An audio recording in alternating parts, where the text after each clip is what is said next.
காத்திருந்தேன் காணல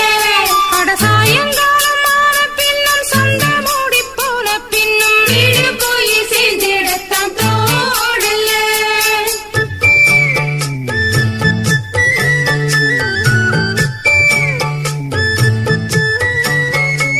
மாமரத்தின் கீழிருந்து முன்னும் பின்னும் காத்திருந்து மாமனுக்கு காத்திருந்தேன் காணல அட சாயங்காலம் ஆன பின்னும் சந்த மூடி போன பின்னும் வீடு போய் சேர்ந்திடத்தான் தோணல